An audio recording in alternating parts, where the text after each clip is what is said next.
Hello everyone, thanks for tuning in to today's second video, doing JMA Friday for today's second video. So, as always on a Friday, we're having a look at the weather for the month ahead with Japanese and CFS B2 models.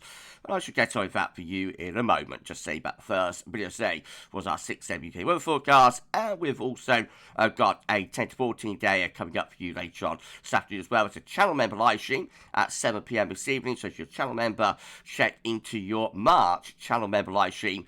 And I shall see you at 7. Please like, share, and subscribe. Thank you so much, everyone, for doing that for GavsWeatherVids. Thank you so much, everyone. Right, going to start off with week 1, 500 millibar height anomaly from the Arctic and the North Pole view down from the JMA. So this is the North Pole, and we've got the wider Arctic Circle around there, mid-latitude through there. Roughly. So blue is extrapolated to below average heights, which is low pressure, yellow, orange and red to above average heights, which is high pressure. These are broken down to week periods. The first week period takes us from the 7th today to the 14th of March. So the next week has a blocking area of high pressure over and to the north of the UK. Low pressure down to the south, and winds will be coming in, therefore, from an easterly direction. So becoming colder, probably, as we go into next week. Week 2 will be the 14th to the 21st of March, and we find the blocking signal still there towards Greenland and Iceland to some degree, but reduced a little bit, and low pressure coming in from off the Atlantic, so turning more unsettled and probably turning milder as well as we get through into the third week of March. And then weeks 3 and 4 will be the 21st of March to the 4th of April. And we have a westerly Atlantic-driven flow here with the JMA. Low pressure in the North Atlantic, high pressure to the south from the Azores into Spain. And winds coming in from a generally sort of westerly type direction. So unsettled but mild through the final 10 days or so of March and into the beginning of April. Let's confirm all of that with tropical and mid-latitude views. So we can't see Greenland, Scandinavia, Iceland, Arctic, all those areas off the chart up here. However, we've had a look at that view down so we know what's going on. UK and Ireland, the top right-hand corner of the chart as you're looking at it. Reminder of the week 1, 500 millibar height anomaly with a blocking area of high pressure to the north and low pressure around Spain. Winds coming in then from an easterly direction. This, of course, the 7th through to the 14th of March. The next week is looking milder than average here, with the JMA slightly above average temperatures by about 1 to 2 degrees, and it's drier as well, especially so for more northern regions. All of the rainfall is down to Spain and Portugal, where it really does look very wet indeed. Week 2 is the 14th to the 21st of March, and low pressure is in the Atlantic, with winds coming in from off the Atlantic Ocean like that. Temperature anomalies are average to slightly above, again, in the second week, so quite mild, and it's also a more unsettled week as well, with above average precipitation, above average rainfall. And then weeks 3 and 4 will be the 21st of March through to the 4th of April, with high pressure again around Spain, low pressure in the North Atlantic, and winds coming in from a west or a southwesterly direction. Temperature anomalies are above average for the final 10 days or so of March into the beginning of April, around 1 to 2 degrees above normal. And it's wettest in the north, a little bit on the drier side though, down in the south, certainly compared to week 2 anyway.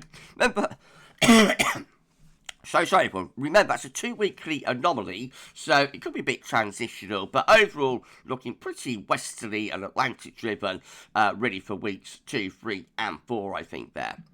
Well, let's see how the CFS compares. Again, these are 500 millibar height anomalies, so we're breaking down into week periods. The first week period takes from the 7th through to the 13th of March. Next week with low pressure down towards Spain, high pressure blocking around Iceland, and winds coming in from an easterly direction there. So good agreement for week 2. Now this is a bit different for week 1. This is a bit different for week 2 though.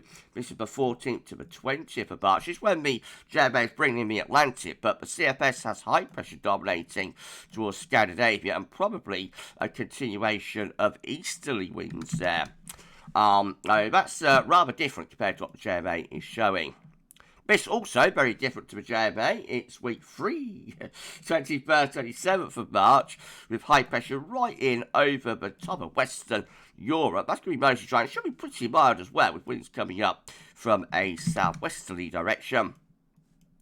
And then week 4 rounds it all off. It's the 28th of March to the 3rd of April, with high pressure towards the Azores and winds coming in from west. That's kind of similar to what the JMA is showing, but it is a little bit more anticyclonic, I think.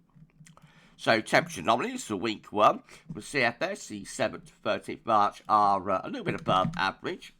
Week 2 temperature anomalies are slightly cooler. This is the 14th to 20th of March, just ever so slightly below average down in the south.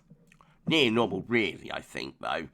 Week 3 will be the 21st to 27th of March, with above average temperatures, so it's milder in the 3rd week, and week 4 is the 28th of March to the 3rd of April, also with above average temperatures. Precipitation finally, and week 1, 7th, 13th of March is drier than normal in the next week. Week 2 is the 14th to the 20th of March, with near normal to slightly drier than average precipitation. Week 3 is the 21st to 27th of March. That one also drier than average.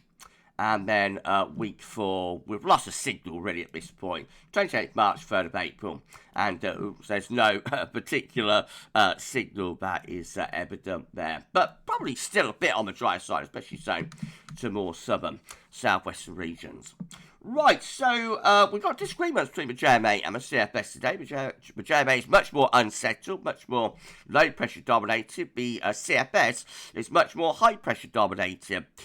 CFS does have that cooler period in the 2nd week and then turns milder again after that. They're both pretty mild, really, though, for March and into April with an Atlantic flow.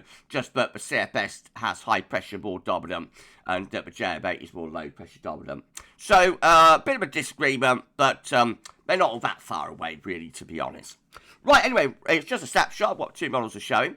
So, could look completely different when we do JMA Friday again next week. You'll find out tomorrow how the ECM at WF 42-day model is looking and whether it's in agreement with all of this. You will note, by the way, no sign really of a tropospheric response to the SSW within the JMA or the CFS. So, no tropospheric response to the strap warm with JMA Friday this week. Maybe we'll see something, though, next week. Well, we're going to be back a little bit later on. We said 14 day. Come back for that shortly. For JMA Friday for this week. That's all for now. And thanks for watching.